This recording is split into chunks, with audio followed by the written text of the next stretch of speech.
Manchester United 7, Brighton 6 on penalties. It's not kind of how Man United wanted to do it, but we finally got there, Raf. Talk to me. You know what? I take the result. Whether it was penalties, the fact that I went to extra time, yes, we didn't play well in the game. We could have played better. We've seen United play much better. But at the end of the day, we've done something that we haven't done in a long time. And this is big for us. Winning a game on penalties, you know, it's really big. I feel relieved. I'm happy. Going to Wembley again. Yeah, man. And you know what? I actually kind of echo what you're saying there. You know, we haven't won a lot of matches through penalties, so it is a good change today. But through the 90, were there any players that stood out to you in the contest? Yeah, of course, Lindelof. I thought Lindelof was really good. Wan-Bissaka, first 80 minutes to me was the best player on the pitch. I thought De Gea was really good in terms of the saves he made. All around, just a really, really good team performance. Yeah. So during the game, Eriksen was getting a bit of stick. You know, he was talking about it in the studio.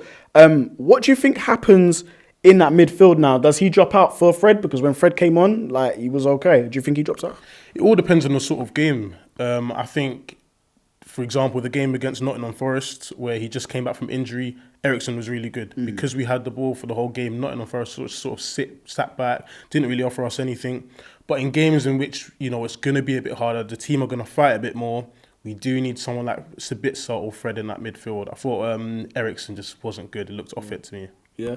What about Jadon Sancho? So Jadon Sancho comes in, and again, a few of our players have been under a bit of pressure in the last few weeks, especially after the Sevilla loss as well. What do you think about Sancho's contribution today? I have to say, I was surprised. I think he actually played really well, offered us something different. I was very surprised with Anthony going off, but I was also even more surprised with Sancho coming on as well when he did.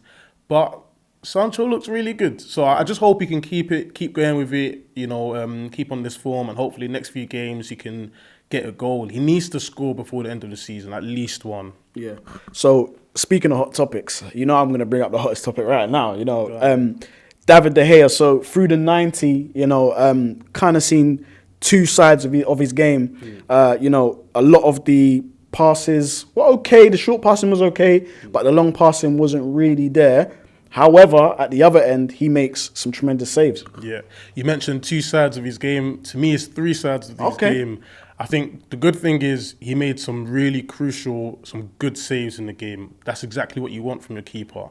But the other two sides, one of them being, as you said, his distribution, the long balls he was playing to me were not good enough. And, you know, we need to fix that. He needs to be better on the ball.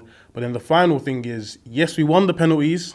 However, 7 penalties were taken against him, and he didn't even look close to saving any of them. So it's something that he needs to work on. Yeah. And we saw him kind of like, you know, I think he was like looking at some data or something like that. So, yeah, definitely needs to kind of, you know, maybe rethink how he does it. But leave the data. Yeah, leave the data. Leave the data. Yeah, I think we're in agreement with that. Again, looking at the whole team as a whole today, you know, a lot of players ended up coming off. Don't know if it's through like tiredness or injury. Out of the 11 players, who stood out for you as your man in the match? Victor Lindelof has to be. I want to see him playing more. When Martinez or Varane in the future need a break or they're injured, Lindelof to me should be the first name to go back on. Fortunately, it's usually Maguire, but I'd like to see Lindelof play more. He was superb today, really, really good. Yeah, so United now, we're marching on into the final. It's a cup final at Wembley against the Citizens across the other side of Manchester. Yeah. How confident are you for that game? You know what? The more I think about it, the more confident I am. Playing at Wembley, final against City, I think our fans are going to be there, like really cheering us on. And I think we have the right mentality now. We grinded through today's game against Brighton. I think we can actually do the job against City. Hopefully, fingers crossed. Yeah, you spoke of mentality there. And, you know, I was saying on stream that, you know, Ten Hag's giving us this belief that we can go and win these cups. Obviously, Sevilla the other night didn't turn out how we wanted. But, you know, United now have a cup in the bag already with the Carabao Cup and could potentially lift an FA Cup. Would you say that's a good season? I'm not on course for top 4, but would you say that's a good season for Ten Hag? I think as long as we make top 4 this season, it's a good season. The EFL was a bonus. FA Cup now, even just getting to the final, this is big for us. So winning this, it would be a fantastic season. A very, very good first season from Erik ten Hag. And lastly, do Man United go and win it at Wembley? Do we win it? Do we beat City at Wembley to lift the FA Cup? Yes, we do. Come on, United! Bro, bless up as always, man.